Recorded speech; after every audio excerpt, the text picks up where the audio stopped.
Praise the Lord. God bless కాలంజరి.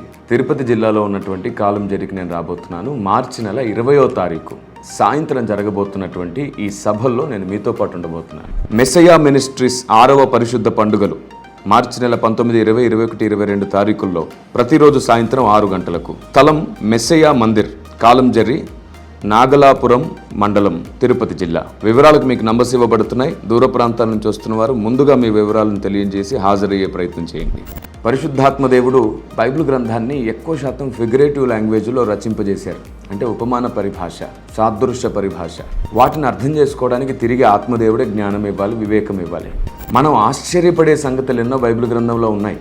అందుకే దావీదు మహారాజు ప్రార్థన, నీ ధర్మశాస్త్రంలో ఆశ్చర్యమైన సంగతులు చూచినట్లు మా కన్నులు తెరువు అని అడుగుతాడు. మనము మానవ జ్ఞానంతో గుర్తించలేనివి ఆత్మదేవుడే మనల్ని నమ్మి మనకు అప్పగించాలి. అందుకే రాయబడింది కీర్తన 25:14లో, ఆయన యందు భయభక్తులు గల వారికి యెహోవా తన మర్మములను తెలియజేస్తాడని.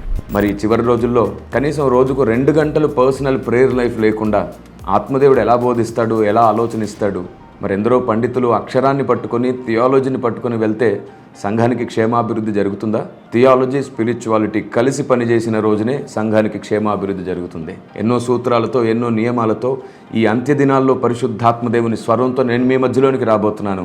తప్పకుండా హాజరవ్వండి. And may God bless you.